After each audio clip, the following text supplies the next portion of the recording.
If you've listened to some of our previous episodes, you'll know that I am a self-confessed space nerd. Space is an area where we witness yesterday's science fiction transform into today's reality. One example is when high-quality satellite imagery suddenly became publicly accessible, and I, like many, found myself obsessed with looking at images of my community and even my house from a totally new perspective. Now, what if I told you that satellite imagery of what's visible was just the beginning? What if the ability to see the invisible, or even the future, was currently at our fingertips? It sounds like science fiction, but it's real, and it's happening right here in our province. This new chapter in space technology began at the University of Alberta, with a student project that successfully built Alberta's first satellite. That project paved the way for Wyvern, an Alberta-based company that employs high-resolution hyperspectral imaging to detect what the human eye cannot. Wyvern's technology operates at the scale of Canada, providing data to manage our key industry's challenges across our vast geography. Their satellites capture critical data for agriculture, forestry, and emissions management right across the country. With ERA funding, Wyvern is advancing its second-generation satellite technology, equipping their constellation with the ability to develop predictive wildfire analytics and detect even smaller methane leaks. This innovation is part of a growing space manufacturing and operations industry right here in Alberta. We had the pleasure of speaking with Kurtis Broda, co-founder and chief operating officer at Wyvern, to discuss the excitement of seeing a rocket launch, their challenges on the path to commercialization, and why the moment is now for Canada to claim its rightful place in space. Here on Carbon Copy.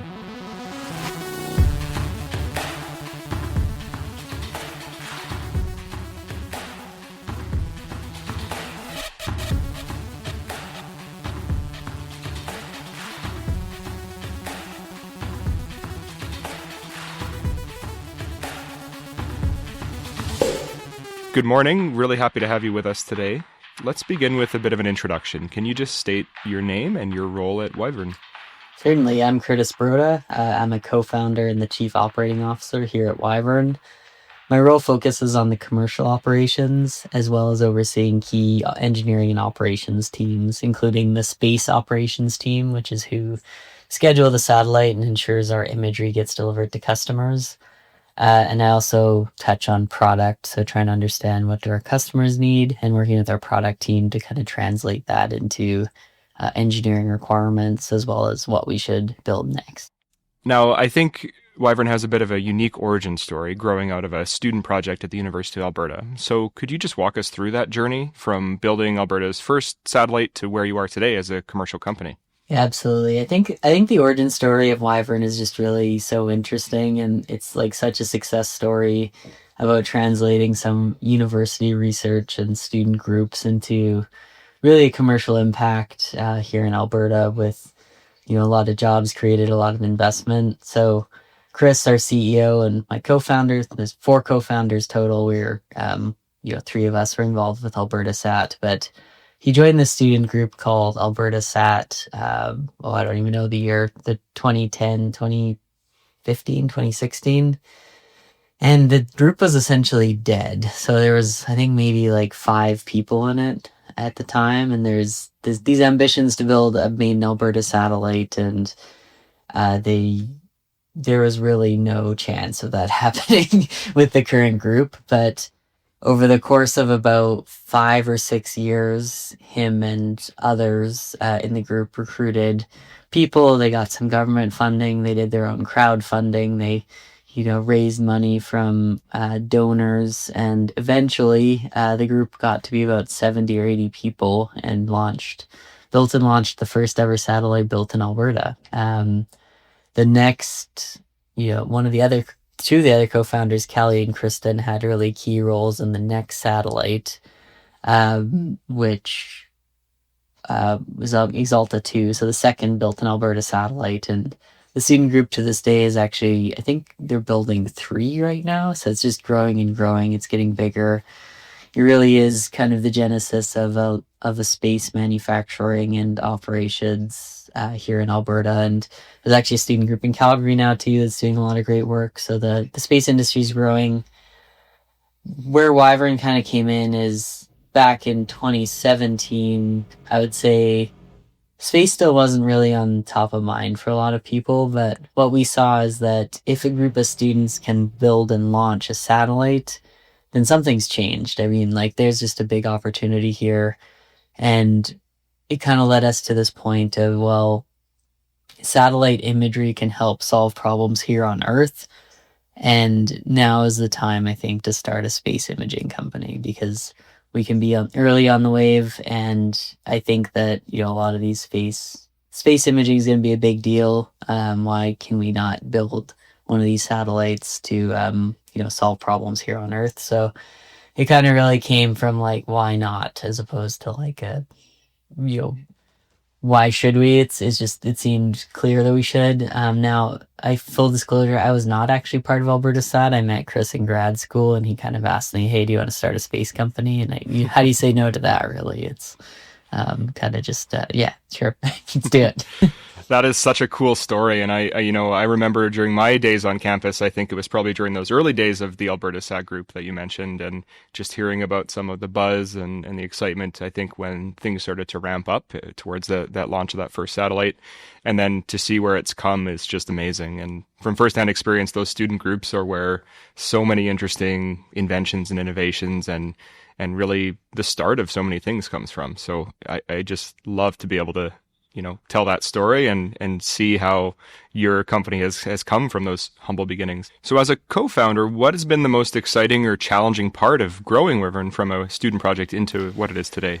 So I think that the exciting parts have been kind of some of the more spectacular elements. So seeing the first launch, I went down to LA with my dad. The first launch was just actually a few hours north of LA, and seeing, the rocket go up with our satellite on it was really just a highlight. And I think that was really, I think, 4 years after we started, right? So there's been a lot of challenges and tribulations to get to that point, and to actually see that go up was incredible. But I think, one of the less visual pieces was when we sold our first image. I think that just really was a lot of validation because, again, that's, I think, 5 years, so even a year after the first launch, it took us a year to calibrate and get everything working. And I think launching a satellite is really a big accomplishment, but launching a satellite where you can build a product off of that data and meet a customer need was like just a huge validation of what we had planned and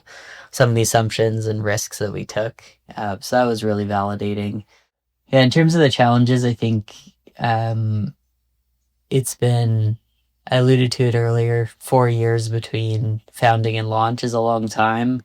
A lot of challenges between starting and even seeing that first major success. There's been a lot of low points that have really tested your kind of resiliency and ability to push forward. And we've had to make really tough choices, including reducing staff when some of our programs didn't work out, or just some of the, rejections you get along the way can be very difficult. And as a founder, a lot of your identity is wrapped into the company and success. So it can be very hard when things are not going well and you have to figure out a way to push forward and, show the leadership to the rest of the team that, this is worth pursuing and that we can win in the long term.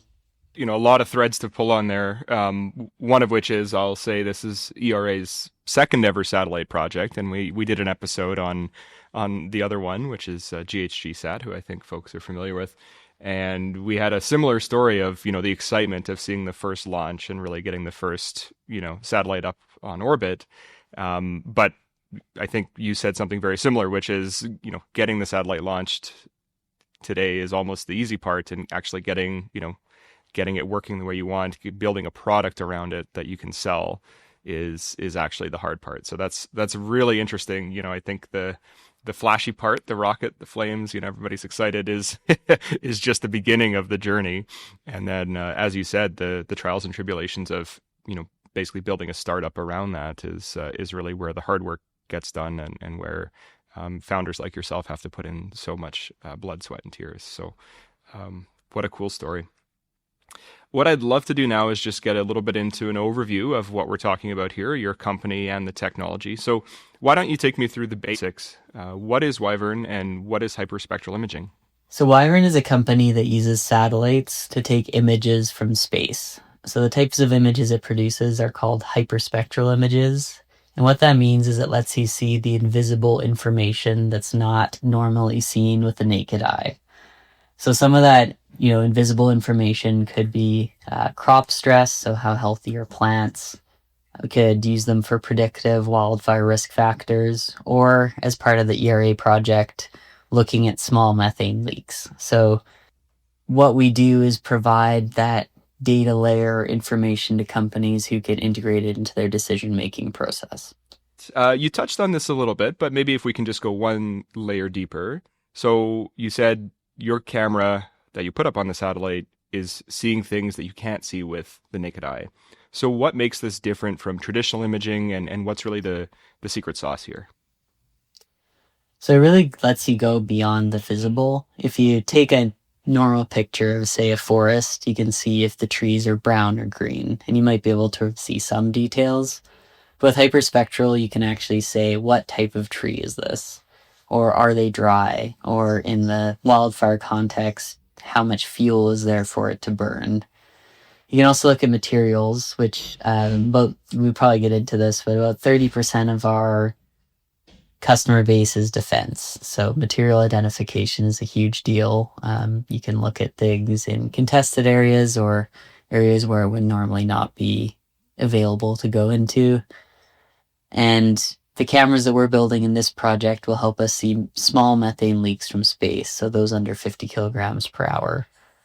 I should also mention there's actually energy applications with the vegetation stuff for our first generation of satellites. So an emerging one is reclamation sites. So with a normal image, you could say, well, this kind of site looks like it has been reclaimed because the trees look kind of similar. But with hyperspectral, you can actually quantify it. You could say, well, this distribution of species in this plot of land is similar to the adjacent area. And then you have an auditable trail saying that this site has the same distribution of species or the same biodiversity as another site, which kind of lets people either automate or have auditable trails about the reclamation site. So there's a whole host of different applications, and I think that what makes it so exciting is that it just really opens up a world of possibility that you can go beyond what you would just see in a normal picture. Thanks. I think that's a great description. And, it's really great to tie it to the methane imaging, which listeners of this podcast will be familiar with some of ERA's other methane investments. And that's all about taking an invisible gas and making it visible via various imaging techniques. So I love that that's one of the applications, but then we're basically doing the same thing for things like vegetation, like wildfire risk, and like agriculture that you touched on earlier. So I think that's a really tangible way to make it a little bit more real for folks. You've touched on geography and kind of the challenges of looking at these different types of vegetation, different types of sites. So how has Alberta's geography influenced your work? So Alberta in Canada is just really, really big, I think, and satellites work best at large scales. So when I talk to people about, why satellites in Canada specifically, I think space technology makes a lot of sense for a lot of key societal and economic factors in Canada, and it really complements both the society factors, so things like wildfire prevention, Arctic sovereignty, but it also really complements a lot of key industries. So in oil and gas, there's a lot of remote sites. In mining, a lot of difficult areas to explore. In, say, construction or, pipeline monitoring, right-of-way monitoring, just massive geographic areas, and satellites can do things at that scale. So specifically to Canada, I think it's just really important that we have a strong domestic space capability. That kind of goes even beyond imaging, but when you think about things like GPS or monitoring, Canada's Arctic as it becomes more contested, these are things that are really important that can be done from space and should be done from space with the domestic industry. It's also just hard to really I feel like it took me a long time to really understand how big Canada is and how big Alberta is. I think I really only understood it when I drove to the Northwest Territories for a kayaking trip, and I was like, wow, this is.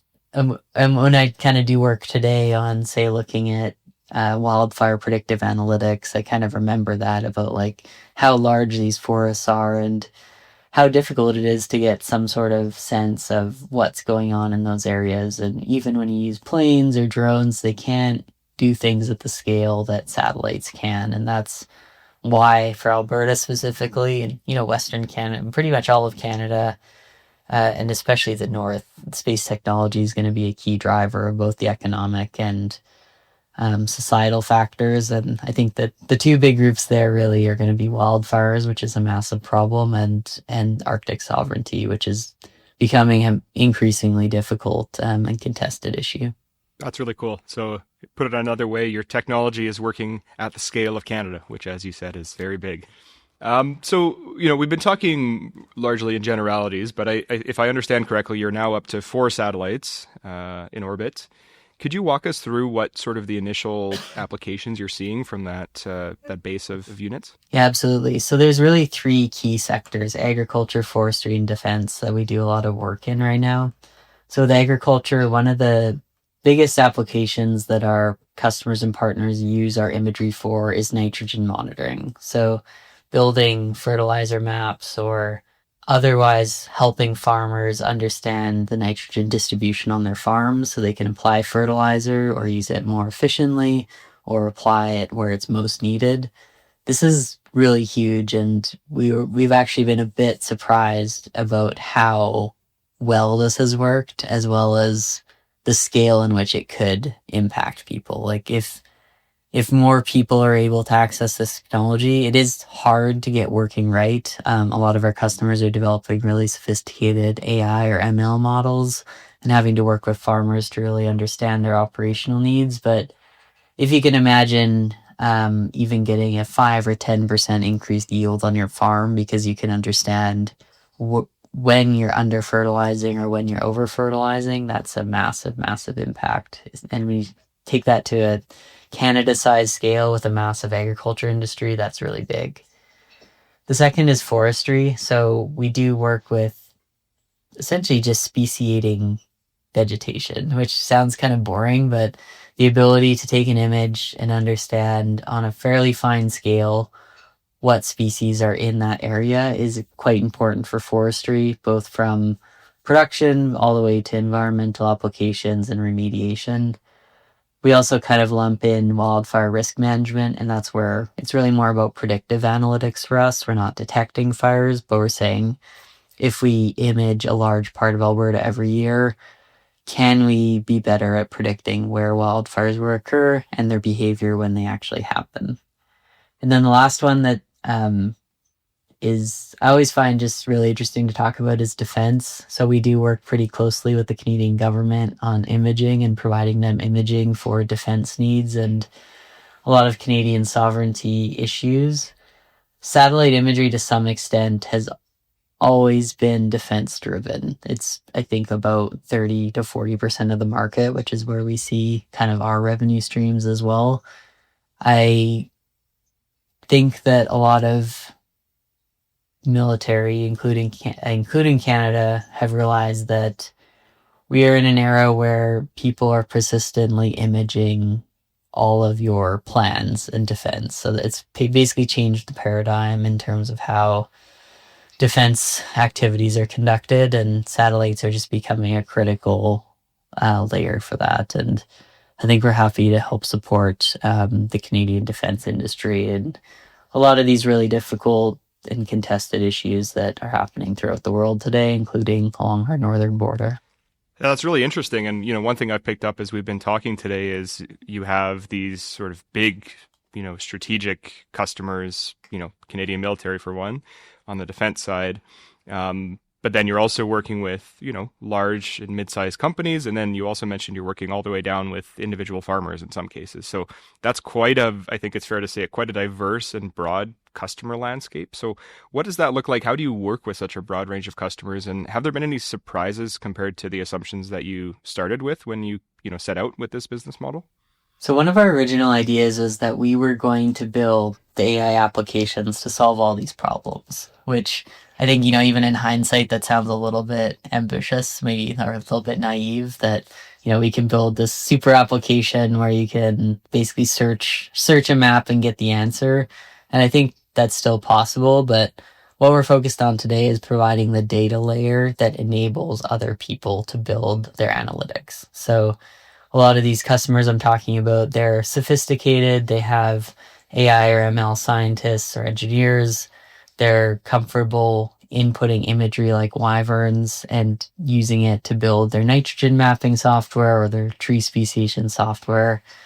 Specifically in defense, you're almost always just providing data. They have their own stuff that goes on that they don't that understandably is not really something they want to let you know about. So we're right now a data layer. We're focused on providing high resolution hyperspectral imaging for the most critical use cases.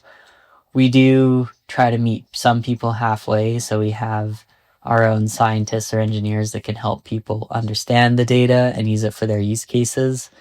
Even in governments, so working with the Alberta government, how do we help exploit that data so we can create efficiencies or create increased safety from wildfires or increase predictive analytics? But our primary product that enables us to work through so many sectors is the data product. So that's a really interesting jumping off point, I think, to dig into where we're looking ahead with the ERA funded project. So let's talk a little bit about that. We are funding Wyvern's second generation or Gen 2 satellite technology. And so how is the funding helping with that demonstration? And what are some of the most significant differences in developments compared to your first generation of satellites? So there actually is kind of two funding angles to the ERA project. One is actually using the Gen 1 data for forestry applications and the predictive wildfire monitoring. And the second aspect is the Gen 2, which is our second generation of optical instrument that lets us go into a broader spectrum so we can address more end use cases.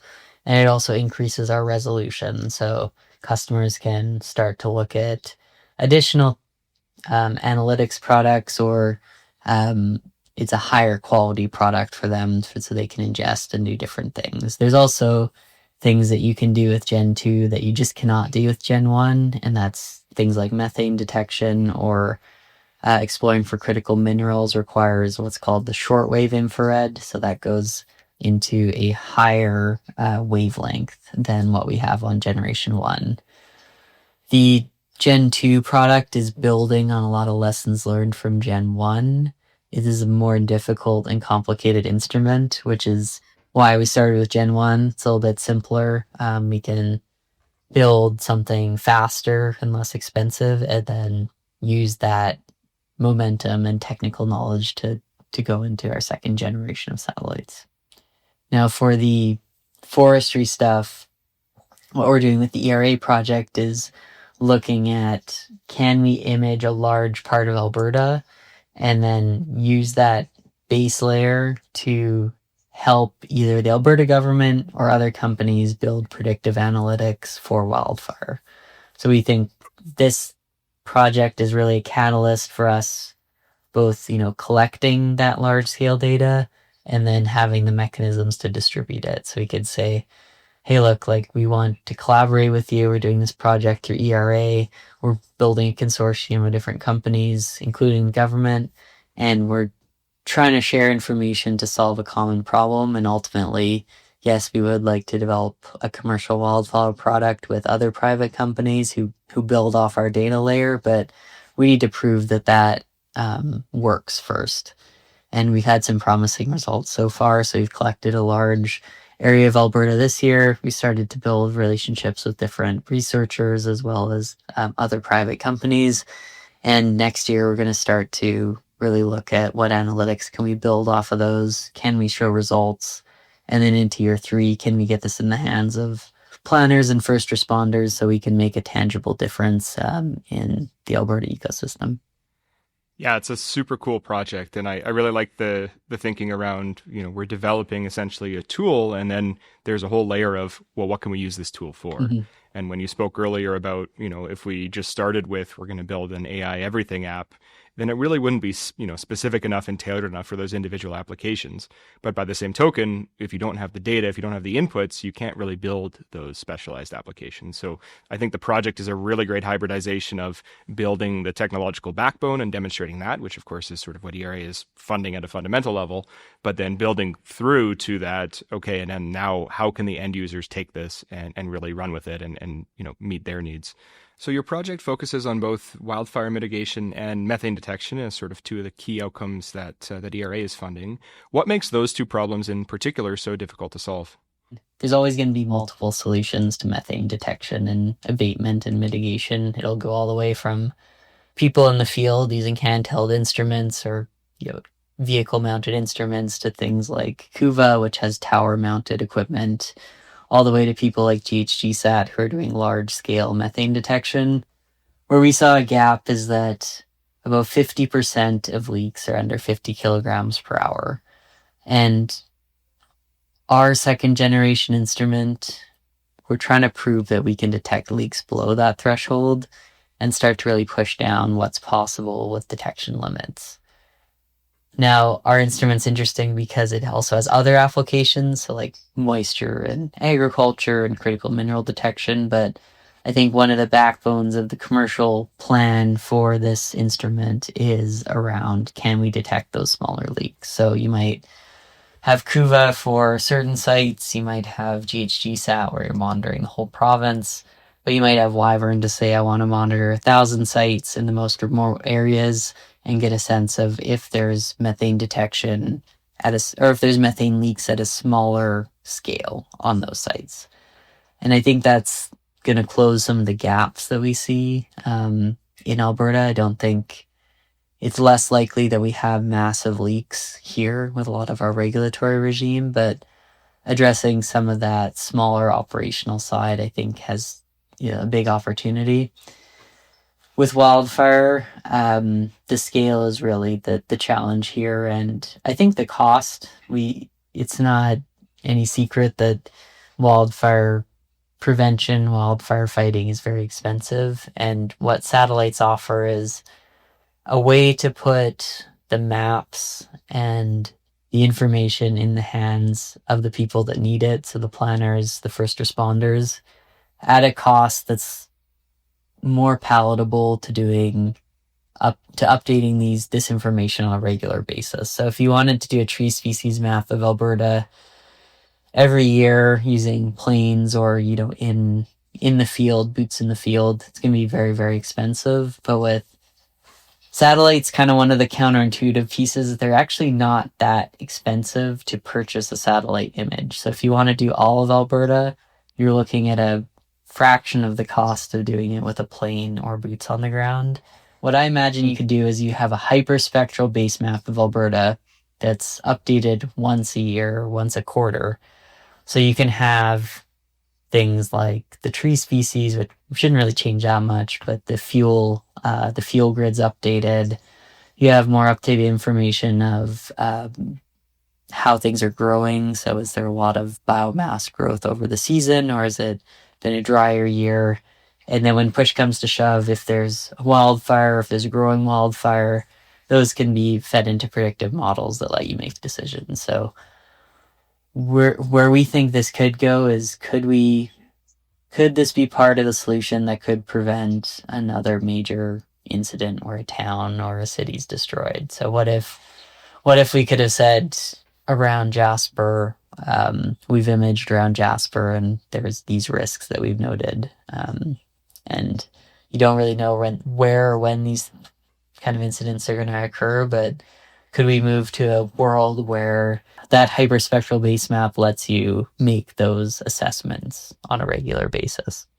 I think that really helps hopefully make it hit home for folks. Wildfires are front and center for a lot of Albertans these days. They're one of the first and frankly most impactful and most costly impacts of climate change that we're already facing here in Alberta and in fact around the world. So that's certainly part of the reason why ERA is so interested in this technology is as that risk management tool and as an adaptation tool. So can you speak to a little bit more to how we can use the Wyvern technology as a tool for resilience and adaptation in the face of growing wildfire risk? So I think this is going to come from a few angles. So one is working closely with government. So working with providing that hyperspectral base map to the departments that need it. And also there's an opportunity for some private industry. There's definitely analytics companies that are building these predictive wildfire maps and providing them either to, government municipalities at different levels or, even private individuals or companies. And I think there's also an interesting opportunity to help provide these data layers to companies that are dealing with severe operational risks from wildfire. So oil and gas companies who have to do shut-ins.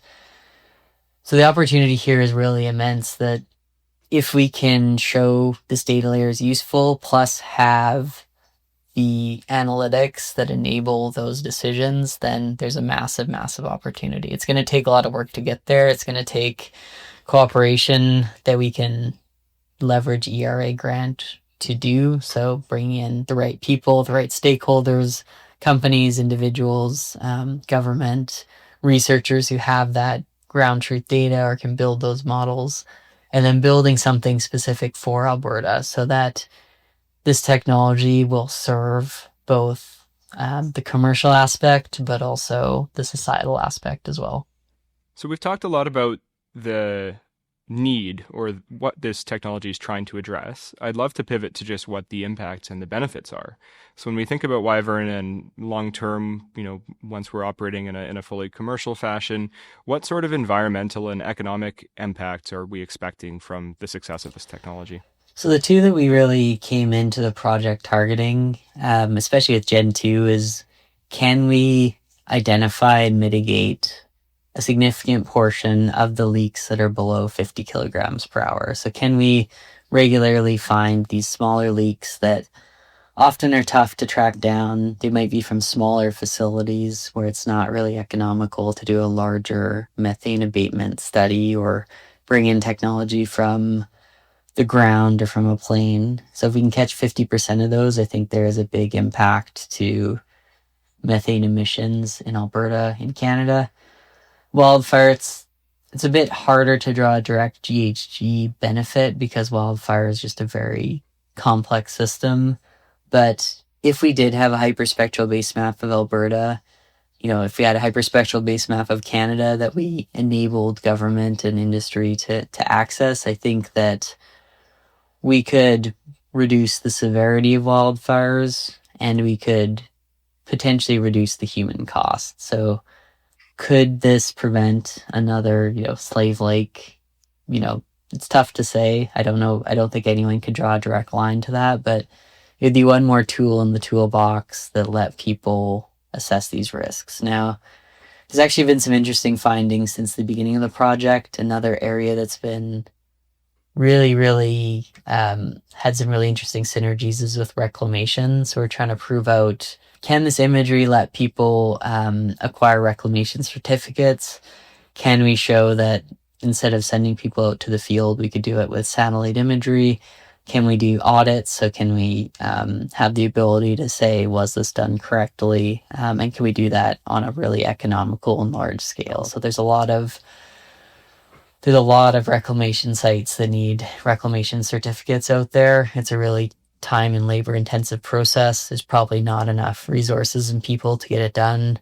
Could satellite imagery, could hyperspectral address that? I think it's, possible.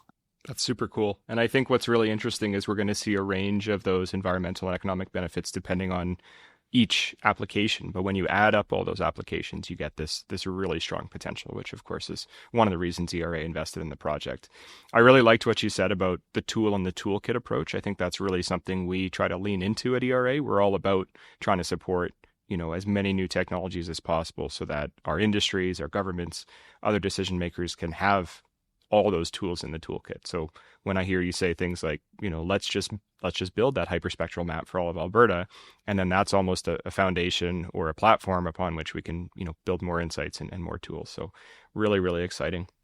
And I think with the economic impacts, one thing I get really excited about is a lot of our applications are complementary to a lot of the key industries here in Alberta. So it's about complementing those. It's about helping those companies or those industries increase their own economic impacts, create new jobs, create, safer jobs, as well as bringing a space industry into Alberta. Now, I think when we talk about a space industry, one of the fascinating pieces is that a lot of that stuff that's brought in is really applicable to a lot of other manufacturing pieces. It's really about manufacturing. It's not necessarily about space. There are space specific things like in operations, we're building an operations team which can operate satellites, and that's, specific to the space industry. But when you talk about things like building really high precision optics or building high precision, thermal control systems, those are all really high quality jobs and really capabilities that we want here in Alberta and want to expand. And they're applicable to multiple industries across here. And Alberta does have a pretty strong manufacturing sector, and this really adds to the pie. I think that's so important when we think about the economic potential for this technology is, people don't necessarily think of Alberta as a powerhouse in aerospace and defense at present, but like you say, all that potential's there.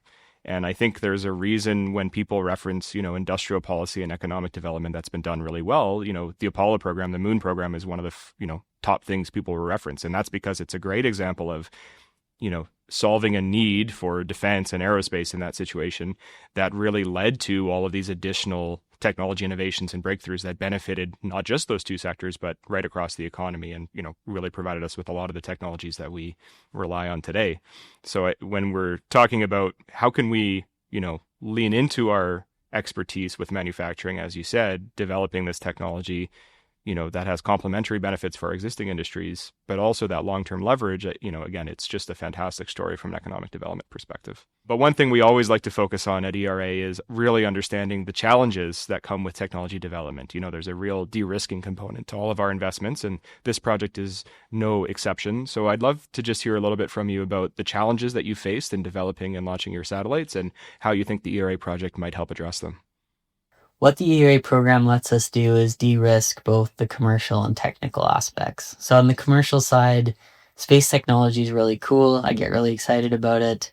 But unfortunately, customers don't purchase things that are just cool, even if they're in space. But I think what we have to do is create these products from our technology that meet customer needs. And what ERA lets us do is get both some of the subject matter experts from ERA helping us understand what those customers could need, such that we can build the technology that ultimately serves their commercial interest. On the commercial side, I think that's just really critical because you have to be able to have those conversations and really seek understanding rather than sales in a lot of cases before you can even contemplate selling some of your products. And that's really one of the big trends in space technology is we've gone from can you demonstrate something, and that generates a lot of excitement and investment, to okay, the bar is now you got to launch something and it's got to generate a return on investment, and then that's what gets investors excited. And that's been a massive change, and space tech is probably in some cases not that much more expensive than investments in AI. So it's funny because now you're like, well, is space really that expensive compared to some of these other sectors? It's kind of up in the air at times. In terms of the technical aspects, I would say this de-risking on a milestone basis is helpful. We've created these very, ambitious but realistic milestones, and it really pushes us to hit them and to really drive towards getting this done as quickly and efficiently as possible according to plan. And I would say the one unexpected challenge that I tend to talk about a lot is actually the regulatory environment. So the regulatory environment in Canada for satellites is actually quite difficult. So we got licensed in the US and in the UK where some of our satellites are technically operated from fairly quickly. But to operate those systems in Canada is actually a very arduous and difficult process. And It was regulated at the federal level with something called the RSSA, which is the Remote Sensing Space Systems Act. But it was written in 2004 and has never been updated. So you can imagine, was the iPod out in 2004? I don't know, but things have changed. 93 or 95% of satellites were basically government at that point, and now we're pretty close to the opposite, where most of them are commercial and the regulations haven't changed, and it's actually been a significant barrier to growth and investment in Canada. I think that's all really interesting in terms of how the industry has flipped on its head in the last couple of years. And I'm definitely right there with you as a self-confessed space nerd. And just to see the dramatic shift of, it used to be really hard to put things up in orbit. We now have CubeSats, breadbox sats, ride sharing, reusable launch vehicles, and all of that's come in. As you say, the world today looks a lot different than it did in 2004. And it's enabling companies like yours to be able to put out a viable product, get things in orbit, and get to work, which is really, really cool.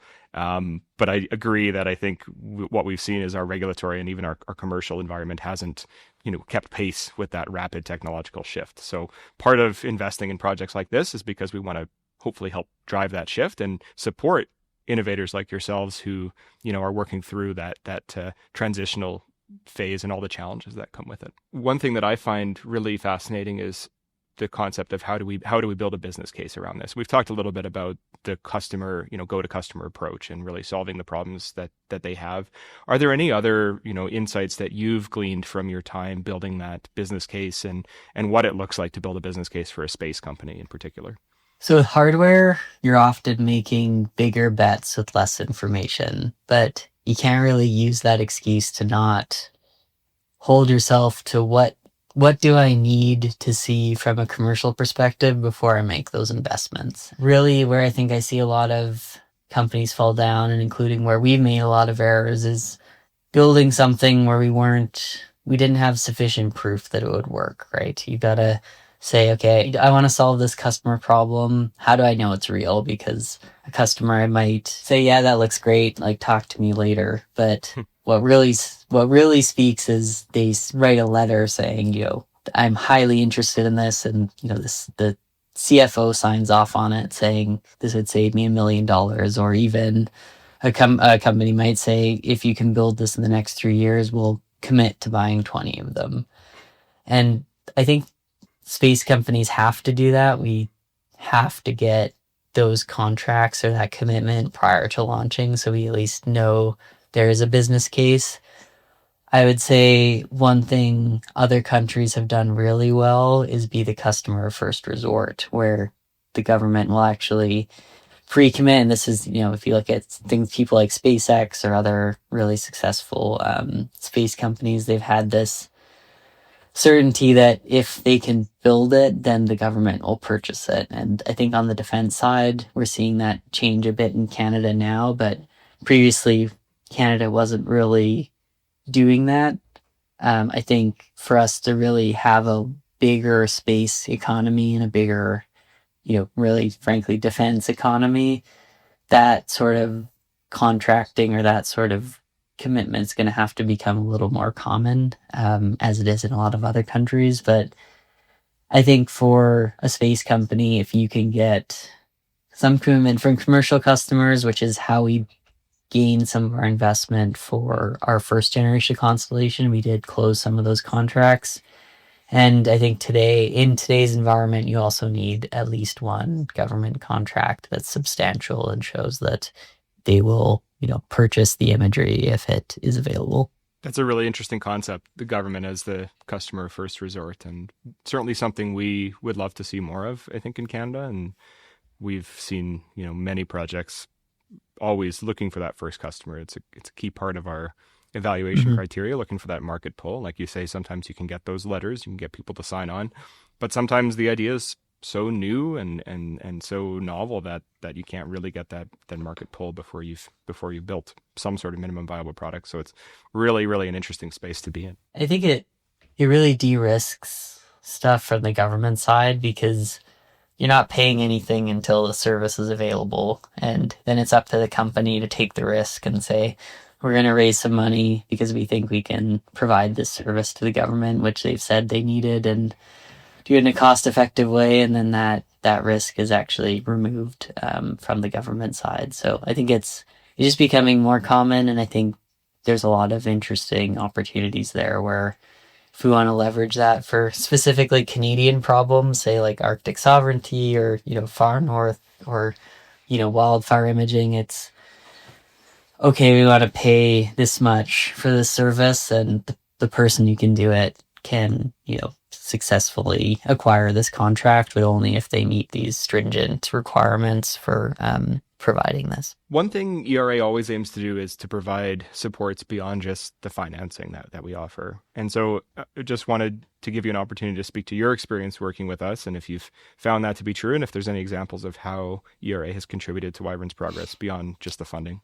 Yeah, there's actually a really concrete example here where we've been working with Shane Patterson on reclamation specifically. Reclamation actually wasn't on our radar at all. I don't think we really understood the space. We didn't really understand the needs. But what Shane has done is brought us into the conversation with a lot of key stakeholders, brought us into some workshops, brought us into some conferences, and said, here's the problems we have, and can your technology solve them? And I think that's really opened up a whole new avenue of exploration here, and how we can provide value to commercial clients, like some of the oil and gas companies, energy companies, but also from the regulation side, like could you use imagery to better audit some of these reclamation certificates? So it's been really refreshing to just work with a lot of the people at ERA who have that subject matter expertise, or people like Mark Donner who have agriculture expertise, and say okay, we have this imagery. We think there's problems in this area we can solve. Can we work with you who are the experts, or can you help us connect with the researchers? Like I know Shane has set us up with people at NEAT. I've had different conversations about algae monitoring in lakes, all these really important problems that researchers are working on, and bringing us in there and saying, well, how do we enable those researchers to see if this data is useful? Can we provide them some free data? Can we work with them on their research programs? Are there any companies they want to work with, or services that we could provide that would be cost effective and efficient for the government? And I think that's an underappreciated thing that ERA offers. We do really have that amazing roster of subject matter experts, both from our pool of contractors that we work with, also from our partners at Alberta Innovates, and you named a few folks that work with them. And that's been I think part of ERA's success all along, is that ability to really bring, knowledgeable folks to the table to help our portfolio companies make connections and really find those next steps, find those linkages. So great to hear that that's been a benefit for you so far. All right. Would love to just spend the last bit of our time together today speaking a little bit about the future. And, the first question I always ask any of our projects that come on the podcast is, what are the next steps for you as you're really building out the next phase of your project and then beyond? So for you, building out your next generation constellation and thinking about what comes next. Yeah, absolutely. So there's two tracks here. One is proving out those use cases we've discussed, especially on the wildfire predictive analytics side. That this program really lets us accelerate that. It lets us do a lot of testing and research into how do we really provide value on that use case. And the second one is expanding the constellation. So we actually have 2 satellites launching in the next 6 months, but then the hardware that's funded by ERA is going on the 7th one. So that will be in 2027. So there's one this year, there's one early next year, and then the start of our Gen 2 constellation, which is the ERA project, starts in 2027. So there's going to be a lot of expansion. There's going to be a lot of growth in the company. Even just building out the systems to handle this data, like these next 2 satellites are going to be bigger and better. I kind of joke that I compare the satellite sizes to household appliances. So our first 3 were basically really fancy toasters, so 6U CubeSat. And then we've kind of moved on to the beer fridge size. And then Gen 2 is going to be a full refrigerator. So we're really moving up in the household appliance size scale over time. And these bigger satellites have more capability. They have a better ability to address customer use cases. We talk about the imagery, but there's also things like how often can they downlink imagery, and how responsive can they be, and can they point at different areas of Earth faster. So a lot of those aspects are also improving as well. And it's not always just about the imagery, it's about how you deliver it, and how do you build the software that makes it easy for customers to access. So there's going to be the constellation expansion, which is the exciting part, which is often the very visible part, but a lot of those software and technical improvements are a little bit under the hood, but they're equally important. That is a really, really exciting roadmap. And you'll forgive me if I slip a dad joke in, but I think the sky is not the limit Oh, yeah. when it comes to what you guys are working on. I like it. I like it. So you've touched on this a couple times throughout our conversation, so I thought I'd just devote a question specifically to it. What really excites you about the future of the Canadian space industry, and what would it mean for Canada and for Alberta to have that in-house space technology industry and capacity? So I would love if more space startups started in Alberta.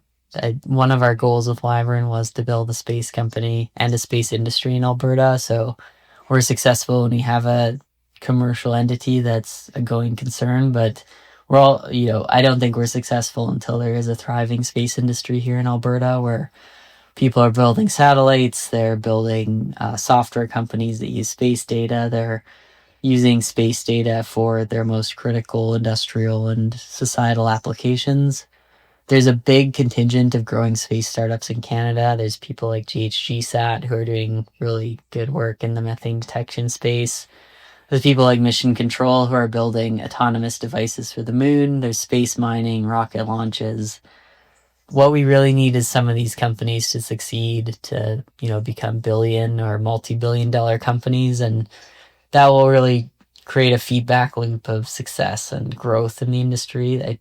The space industry growth kind of estimates are really, really massive. And I think the Canadian space industry has punched above its weight for a while, but that's really at risk, because if we don't start to see some of these companies succeed, and we don't start to see the government invest, especially the federal government, invest more seriously in the space industry and remove some of these regulatory barriers, I worry that we could kind of lose our space in space.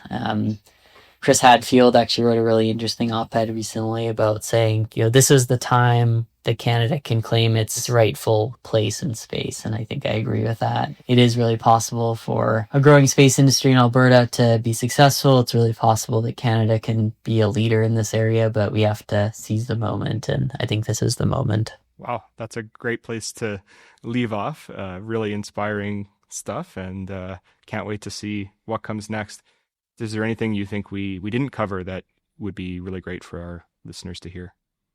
I think that the space industry just has so many, economic and societal benefits. And what we really need is people interested in space, and we really need people to express that it's a priority. So when people talk to their MPs or MLAs, it's about saying, how can we grow this industry in Alberta? How can we build it in Canada? How do we make sure that it stays in Canada? I think it's one of those industries that is going to be important to keep capabilities here in the country. And we're probably sending a Canadian astronaut to the moon, and I think that's going to be a huge moment where it inspires a lot of people and recognizes the importance. But such an important driver and complementary driver to the energy industries and mining and forestry and agriculture, that I think the opportunities really are endless. And the call to action, I think, is, can people really express that excitement to their elected officials, so we can continue the support and really huge successes here in Canada.